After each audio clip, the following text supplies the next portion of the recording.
Well, hello there. I'm Goose from the Dirtbag Family Hikers, and in January we will be walking 800 miles on Te Araroa in New Zealand.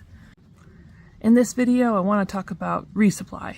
So in 800 miles, we're obviously going to need to refill our food and fuel supply at some points along the way. Just like the Appalachian Trail or the Pacific Crest Trail, we'll be going through or near different towns and places that we can get supplies. But the South Island of New Zealand is pretty remote, and there are going to be places where we will not be able to go to a grocery store, and we're going to have to mail ourselves boxes to remote locations.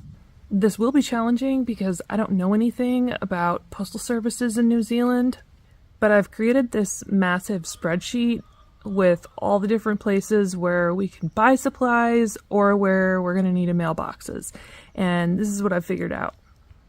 At a minimum, we need to send boxes to Birchwood Station, Boyle River Outdoor Education Center, Arthur's Pass Village, Polaris Bridge Campground, and St. Arnaud. Now, some of these boxes we will put together when we first arrive in New Zealand and mail right away. And some of the boxes we'll put together and mail when we're in Queenstown. So I wanted to show you some of the things that are going into these resupply boxes. I'm organizing stuff into these big Ziplocs for now, and I've labeled them with the location that they're going to be going to. We'll add a bunch more stuff when we get to New Zealand, like a lot more food. One of the things that's going into boxes are Band-Aids and athletic tape, just because it's easier for me to get them here and have them ready to go than to have to find them in New Zealand. I'm also packing some food for me because I have celiac and I'm gluten-free, and I always worry everywhere that I'll be able to find gluten-free food, and some for Buttercup because he's an incredibly picky eater and I want to have just a little bit of predictable American food that he recognizes. I'm not sure I'll be able to get this stuff through customs. We'll see. Another thing I'm packing is toothpaste, flossers.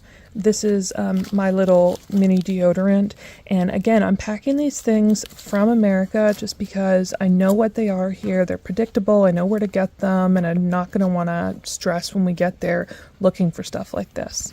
These are my absolute favorite drink packets. You get them at Walmart, and I just love them so much, so I'm packing a bunch of them because I've never found ones I like as much as this. Now that's actually only a very small sample of what will be going into the boxes because we're going to need to bring a ton more food. At locations where we're sending the boxes, we're resupplying for sometimes 6 or 7 days. So they're going to be pretty large boxes, chock full of pounds and pounds and pounds of food. But they do have grocery stores in New Zealand, so I'm sure we'll be able to find stuff there. What will be interesting is learning how the New Zealand Postal Service works and finding out where we get boxes, etc. And we'll have to do that there.